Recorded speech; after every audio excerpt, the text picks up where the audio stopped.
ఢిల్లీ నుంచి సుల్తానులు వచ్చినా, జాగీర్దారులు జమీందారులు వచ్చినా తెలుగు గడ్డ మీద ఇటుక పెళ్ళను కూడా తీయలేరు, విశాఖ ఉక్కును ఒక ఇంచు కూడా కదిలించలేరు అని చెప్పి నేను ఈ సందర్భంగా తెలియజేయదలుచుకున్నా.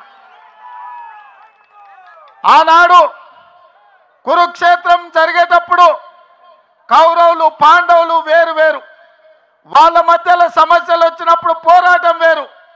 కానీ వాళ్ళ మీదికి ఎవరైనా దండెత్తుతే వాళ్ళు 105 అయి అందరూ కలిసికట్టుగా నిలబడి వాళ్ళ ప్రాంత ప్రజల్ని వాళ్ళ హక్కులను కాపాడుకోవడానికి కొట్లాడేవాళ్ళు. ఇవాళ కూడా మిత్రులారా, చాలామందికి అనుమానాలు ఉండొచ్చు, అపోహలు ఉండొచ్చు, వైఎస్ఆర్ వారసులు ఎవరు అని.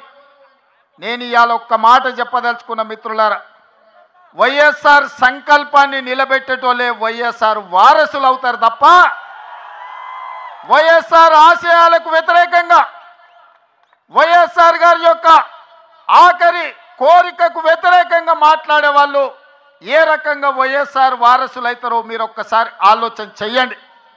ఇవాళ ఆంధ్రప్రదేశ్లో ఇక్కడున్న పరిస్థితులు, ఇక్కడి రాజకీయాలను కాంగ్రెస్ పార్టీ తెలంగాణ శాఖ అధ్యక్షుడిగా, తెలంగాణ రాష్ట్ర ముఖ్యమంత్రిగా కొన్ని సంవత్సరాల నుంచి నిశితంగా గమనిస్తున్నా.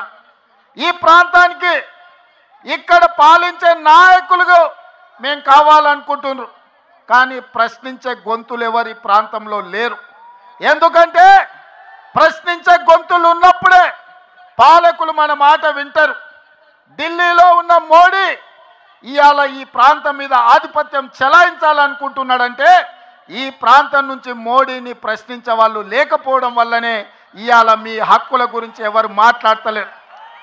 10 ఏళ్ళైనా మీ పోలవరం పూర్తి కాలే, 10 ఏళ్ళైనా ఆంధ్రప్రదేశ్కు రాజధాని ఎక్కడంటే ఎక్కడుందో చెప్పలేని పరిస్థితి ఇవాళ ఆంధ్రప్రదేశ్కు దాపురించింది. ఇవాళ ఈ ప్రాంతంలో ఈ ఆంధ్రప్రదేశ్ యొక్క ఆత్మగౌరవాన్ని ఢిల్లీలో తాకట్టు పెట్టిండ్రు.